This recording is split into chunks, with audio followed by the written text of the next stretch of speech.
எல்லோரும் எப்படி இருக்கீங்க? இப்போ பருப்பும் முருங்கைக்காய் பொரியலும் நம்ம எப்படி செய்யலான்னு பார்க்கலாம்.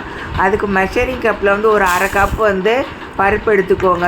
பருப்பு அதை எடுத்துகிட்டு ஒரு ஃபில்டரில் வச்சு கழுவிட்டு, அதுக்கப்புறம் அதை குக்கர் ஒரு 3 லிட்டரு 2.5 லிட்டர் குக்கரில் அதை போட்டுட்டு, அதுக்கப்புறம் தண்ணி ஒரு 200 ml தண்ணி ஊற்றிக்கோங்க. இல்லைன்னா 1/2 லிட்டர் தண்ணி ஊற்றிட்டு, அந்த மஞ்சள் தூள் அதை போட்டுட்டு, காயம் ஒரு சின்ன கட்டமாக இருக்கிற அந்த காயத்தை போட்டுருங்க. அதுக்கப்புறம் ஒரு விசில் அப்புறம் 2 விசில் வந்ததுன்னா ஆஃப் பண்ணிடுங்க. அதுக்கப்புறம் அதை எடுத்துகிட்டு அந்த ஆவிலாம் போனதுக்கப்புறம் வெயிட்டெல்லாம் இறங்கினதுக்கப்புறம் அதை திறந்துட்டு இந்த மாதிரி கரண்டியை வச்சு நல்லா கிண்டுன்னு கிண்டி விடுங்க. கிண்டி விட்டுட்டு அதுக்கப்புறம் அதை தனியாக எடுத்து ஒரு கிணத்துல அதை ஊற்றி வச்சுருங்க.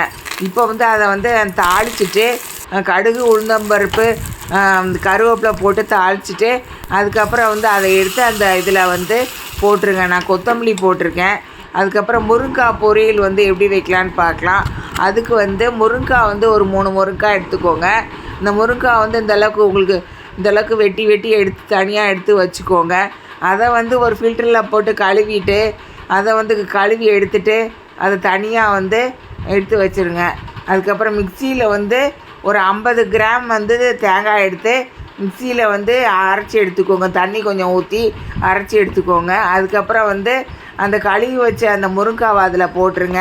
அந்த மிக்சியில் இருக்கிற அந்த தேங்காவை அதில் போட்டுட்டு அதில் கொஞ்சம் கழுவி அதில் போட்டுருங்க. உப்பு 1 ஸ்பூன் போட்டுக்கோங்க.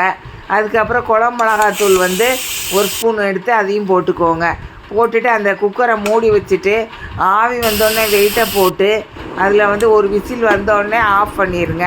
அதுக்கப்புறம் அதை திறந்துட்டு அந்த ஆறினோடனே இந்த வெயிட் ஆறினோடனே அதை திறந்து எடுத்து பாருங்கள். தண்ணி நல்லா வற்றி இருந்துச்சுன்னா அப்படியே விட்டுருங்க. தண்ணி கொஞ்சம் இருந்துச்சுன்னா கொஞ்சம் லேசாக ஒரு தடவை கொதிக்க வச்சுட்டு ஆஃப் பண்ணிடுங்க. இது விருந்தாராச்சி சமையல் தமிழ். சப்ஸ்கிரைப் பண்ணுங்கள்.